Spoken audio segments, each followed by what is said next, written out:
गौरव भाटिया आपको काउंटर कर रहे हैं। गौरव भाटिया। ऐश्वर्या जी नहीं, I will come back to you Anmol. Gaurav Bhatia जवाब दे रहे हैं। देखिए ऐश्वर्या जी है क्या, मैं आपको बताता हूं, ऐसा कोई सगा नहीं जिसे अरविंद केजरीवाल ने ठगा नहीं। अन्ना हजारे उनको एक गुरु रहे, उन्हीं को ठग लिया। हमने देखा स्वाति मालीवाल उनकी सांसद नेत्री, उन्हीं को पिटवाया, एक शब्द नहीं बोला, ठग लिया। जनता को रोज ठगते हैं। किस तरह से योगेंद्र यादव को ठगा, कुमार विश्वास को ठगा, कोई इनके साथ रहा कभी नहीं। जनता जान गई इनकी शर्ट ही ढीली नहीं है, इनका कैरेक्टर भी ढीला है। कैरेक्टर ढीला कैसे है मैं बताता हूं। घोटालों की लिस्ट सुनिए। शराब नीति घोटाला, दिल्ली जल बोर्ड घोटाला, क्लासरूम घोटाला, मोहल्ला क्लिनिक घोटाला, बेसन में पैनिक बटन घोटाला, सीसीटीवी कैमरा घोटाला, राशन वितरण घोटाला, टैंकर माफिया घोटाला, शीश महल का घोटाला, वक्फ बोर्ड घोटाला, डीटीसी घोटाला। दूसरी बात, इनका चरित्र देखिए, ठग्गू मल का। याद करिए, कह रहे थे मैं कसम खाता हूं अपने छोटे छोटे बच्चों की, नन्हे मुन्ने बच्चों की, मैं राजनीति में नहीं आऊंगा। आए कि नहीं आया आप बताइए। फिर इन्होंने कहा मैं कसम खाता हूं अपनी बीवी की, मैं कांग्रेस से समर्थन नहीं लूंगा। क्या लिया कि नहीं लिया? झूठ बोला। तीसरा इन्होंने कहा अरुण जेटली जी के लिए जो सबके लिए श्रद्धेय हैं, अब शब्द बोले, भ्रष्टाचारी बताया, फिर माफीनामा दिया, वो भी इनका लेटर मेरे पास है। नितिन गडकरी जी से माफी मांगी यू टर्न मार के। चौथा इन्होंने कहा मैं सिक्योरिटी नहीं लूंगा, पूरी सिक्योरिटी ली, क्योंकि अगर सिक्योरिटी कवर नहीं होगा तो जनता आके खींच के थप्पड़ मार के जाती है। क्यों? क्योंकि झूठे नंबर 1 है, झूठे वादे किए। इन्होंने कहा मैं बड़ा बंगला नहीं लूंगा, शीश महल का मैंने बता दिया। इन्होंने कहा कि मेरी गाड़ी जो है वैगन आर की रहेगी। मुझे इतनी याद आती है जनता की तरह, वो टोपी, वो वैगन आर, वो मफलर, कहाँ गया वो मफलर? आप बताइए। अरे दिल्ली में इन्होंने वादा किया कि हम प्रदूषण खत्म कर देंगे। इनसे पहले पूछा जाता था, पंजाब में कांग्रेस की सरकार थी, कहते थे पंजाब की वजह से है। अब पंजाब में इनकी सरकार है तो कहते मुझे समझ ही नहीं आ रहा प्रदूषण कैसे खत्म होगा। तो ऐसा निकम्मा निठल्ला मुख्यमंत्री, दुर्भाग्य है दिल्ली का कि उसको मिला है। और जनता इसीलिए चाहती है कोई यशस्वी मुख्यमंत्री आए और भाजपा का वो हो और डबल इंजन की सरकार काम करे। जनता इनका भी सुन रही है। जनता ने प्रचंड बहुमत से चुना है। अपने नेता को देखो, अपने नेता के लिए यूज करना ऐसे शब्द हम नहीं सुनेंगे। बदतमीजी कोई किसी के लिए नहीं सुनेगा। मैं ये कह रहा हूं जनता सुन रही है, आप सबको जनता सुन रही है। जनता, ऋषि मिश्रा, अनमोल पवार, आ रहा हूं, आप ही के पास आऊंगा। I am introducing every fourth, please, thank you. Rishi ji, एक पत्रकार की तरह पूछ रहा हूं, ये दिल्ली का इलेक्शन ये जनता के विषयों पे होगा कि नहीं होगा? अरविंद केजरीवाल डिफेंसिव पे हैं, एमसीडी उनके पास है, विधायक उनके हैं, ब्लेम करे तो करे किसको? सिर्फ एक एलजी है। कब तक एलजी को ब्लेम करते रहेंगे? पहली बार ऐसा लग रहा है कि आम आदमी पार्टी दिल्ली में फ्लटर्ड है जब से सत्ता में आए, पहली बार।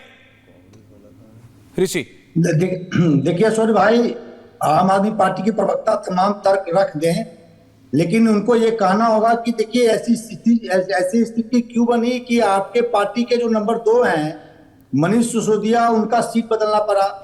आपकी पार्टी की स्थिति इतनी कमजोर है कि तमाम आपने जो वर्तमान विधायक हैं, एंटी इनकम्बेंसी को कम करने के लिए, एंटी इनकम्बेंसी कब होता है? जब सरकार काम नहीं करती है, आपके विधायक परफॉर्म नहीं करते हैं।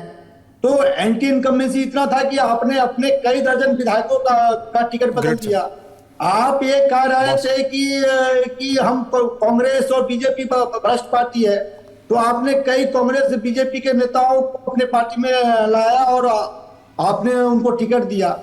ऐश्वर्या जी, ये तो मानना होगा कि आम आदमी पार्टी अब तक के सबसे कठिनतम लड़ाई लड़ने जा रही है, वो भी दिल्ली विधानसभा चुनाव में। और दिल्ली विधानसभा चुनाव का जो रिजल्ट होगा उसका सिर्फ दिल्ली पे ही नहीं, इनके पंजाब पे भी प्रभाव पड़ेगा। क्योंकि देखिए आम आदमी पार्टी का जमा पूंजी जो है वो अरविंद केजरीवाल है, और अरविंद केजरीवाल पे आ रहा हूं अनमोल जी, आप ही के पास आ रहा हूं। भ्रष्टाचार, देखिए ये मैं आपकी बात मानता हूं ऋषि, क्योंकि एक समय था आज से साल भर पहले जब आम आदमी पार्टी फ्लटर करने, चाहे माने ना माने अनमोल पवार, उनके नेता जानते हैं, तब तक अरविंद केजरीवाल जेल चले गए थे, साल भर नहीं, थोड़ा समय पहले की बात।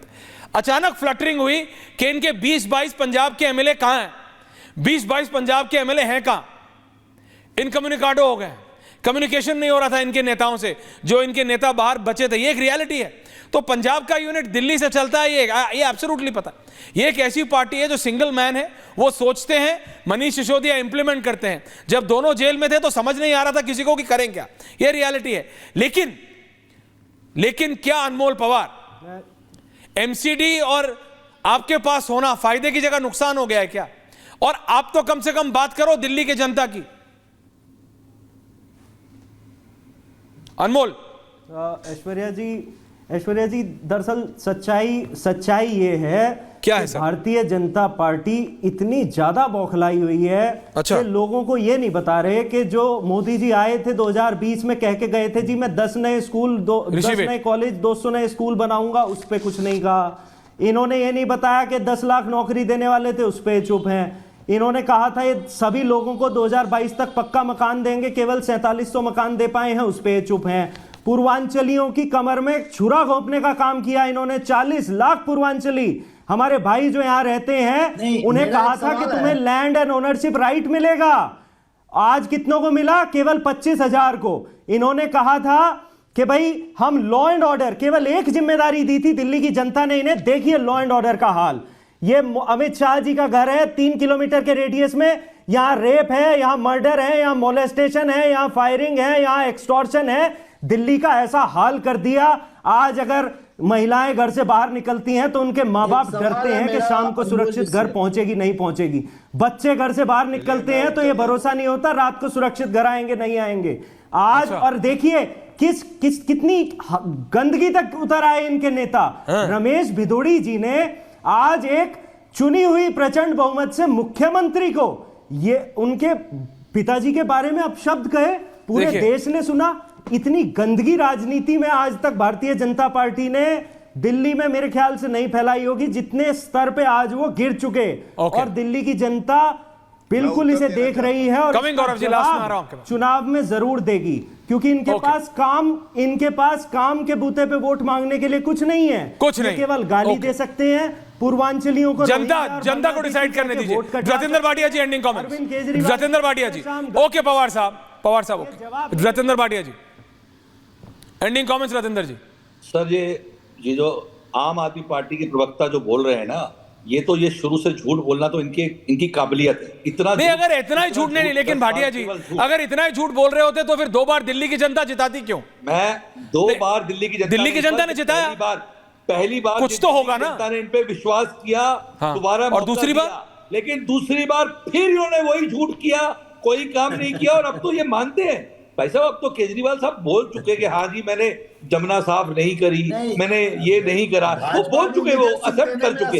अब तीसरी बार इनको मौका देना मुझे तो लगता नहीं। मैं आपको आज इस चैनल के माध्यम से बड़ा क्लियर कहता हूँ, ये दिल्ली की अंदर की आवाज है और कोई हारे ना हारे, इनका मुख्यमंत्री केजरीवाल अपनी सीट से 100%। Let's watch. गौरव